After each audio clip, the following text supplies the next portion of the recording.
আসসালামু আলাইকুম। Welcome to Nilima's diary. আজকে আপনাদের সঙ্গে শেয়ার করব আমার বারান্দায় ছোট্ট একটি বাগান থেকে আমি কলমি শাক তুলে নিয়েছি। আর এটা আমার বাগানের কলমি শাকই আজকে আমি রান্না করে দেখাবো। আমার কাছে খুবই স্পেশাল আজকের ভিডিওটি। বাই দ্য ওয়ে, আমি নীলিমা ফ্রম নীলিমাস ডায়েরি। আর আজকে আপনাদের স্বাগতম জানাচ্ছি নীলিমার টাইনি গার্ডেন থেকে। এই তো আমি গার্ডেন থেকে হারভেস্টিং করে নিয়েছি কলমি শাকগুলো, দেন কেটে ধুয়ে রেখে দিয়েছি। এখন একটি কড়াইয়ের মধ্যে নিয়ে নিলাম 3 টেবিল চামচ পরিমাণ সয়াবিন তেল, 2টি শুকনা মরিচ আমি চিড়ে দিয়ে দিলাম। আর এরপর দিয়ে দিচ্ছি পরিমাণ মতো লবণ।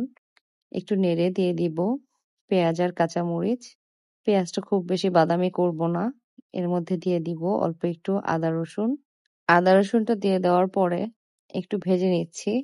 আমার কাছে শুধু আস্ত রসুন ছিল না, তাহলে আমি আস্ত রসুনই কুচি করে দিয়ে দিতাম, এতে করে খুব ভালো একটি স্মেল আসে শাকের মধ্যে। এরপর দিয়ে দিলাম কুচো চিংড়ি। আর আজকে আমি চিংড়ি দিয়েই কলমি শাকটা ভাজি করব। চিংড়িটা বেশ কিছুক্ষণ ভেজে নেওয়ার পরে দিয়ে দিচ্ছি 1.5 টেবিল চামচ পরিমাণ লাল মরিচ গুঁড়ো। এর মধ্যে আমি কোনো হলুদ ব্যবহার করব না। লাল মরিচটা দিলে যেহেতু চিংড়ি মাছটা রান্না করছি, মাছটা একটু ঝাল ঝাল হবে। আর দিয়ে দিচ্ছি সামান্য একটু জিরা পাউডার। চিংড়ি মাছের সঙ্গে জিরা পাউডারটা খুব ভালো যায়, এতে করে মাছের যে গন্ধটা থাকবে সেটা চলে যাবে। এরপর একটু ভেজে নিয়ে দিয়ে দিব সামান্য একটু পানি। আর পানিটা শুকিয়ে আসলে দিয়ে দিচ্ছি কুচি করে রাখা কলমি শাকগুলো। আমার কাছে এত ভালো লাগছে, আমি ভেরি ফার্স্ট টাইম পানির মধ্যে কলমি শাক বাসাতে চাষ করলাম। মাশাআল্লাহ, অনেক সুন্দর হয়েছিল শাকগুলো। তাই আপনাদের সঙ্গে আমার এই খুশিটি শেয়ার করছি। অনেকের কাছে মনে হতে পারে এত কম দামি শাক নিয়ে এমন করার কি আছে, কিন্তু সত্যি কথা বলতে কি, নিজের হাতে লাগানো যে কোনো জিনিসই অনেক ভালো লাগে। সেটা হোক না একটা মানি প্ল্যান্ট গাছ, হোক না একটা জংলি আমার কাছে এইসব ছোট ছোট জিনিসগুলো শেয়ার করতে খুবই ভালো লাগে। আর কলমি শাক কার কার প্রিয় আমাকে জানাবেন। আমার কাছে ভীষণ ভালো লাগে। কলমি শাক ভাজি আর সাথে যদি পাতলা ডাল হয়, সেই মজা লাগে। ছোটবেলার কথা মনে পড়ে গেল। আমার নানা ভাই, অনেক মাছ ধরার নেশা ছিল তার। সে প্রায় প্রায় মাছ ধরতে চলে যেত যখনই সময় পেত। তো রাতে হঠাৎ করেই নিয়ে আসতো চিংড়ি মাছ।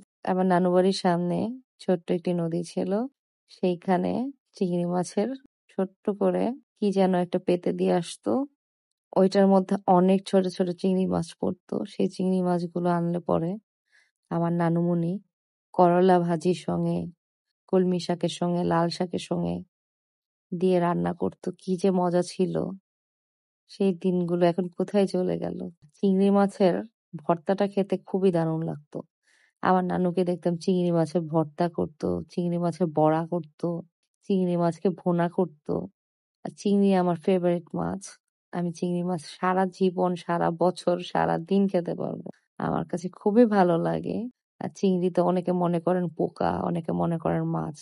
এইসবের মধ্যে তর্কে নাই যাই, আমার কাছে চিংড়ি মাছ ভীষণ ভালো লাগে। আমার ভিডিও যারা সবসময় দেখেন তারা জানেন বরাবরই আমি চিংড়ি মাছ খুবই পছন্দ করি। এই তো দেখতে দেখতে হয়ে গেল কলমি শাক। রেসিপিটি কার কেমন লাগলো আমাকে জানাবেন। খুবই সিম্পল ছিল রেসিপিটি। তারপর যারা নতুন রাঁধুনি তারা হয়তো জানেন না। তো এই তো হয়ে গেল কলমি শাক দিয়ে চিংড়ি মাছ ভাজি। সবাই ভালো থাকুন, সুস্থ থাকুন। পরবর্তী ভিডিও দেখার আমন্ত্রণ রইল। আল্লাহ হাফেজ।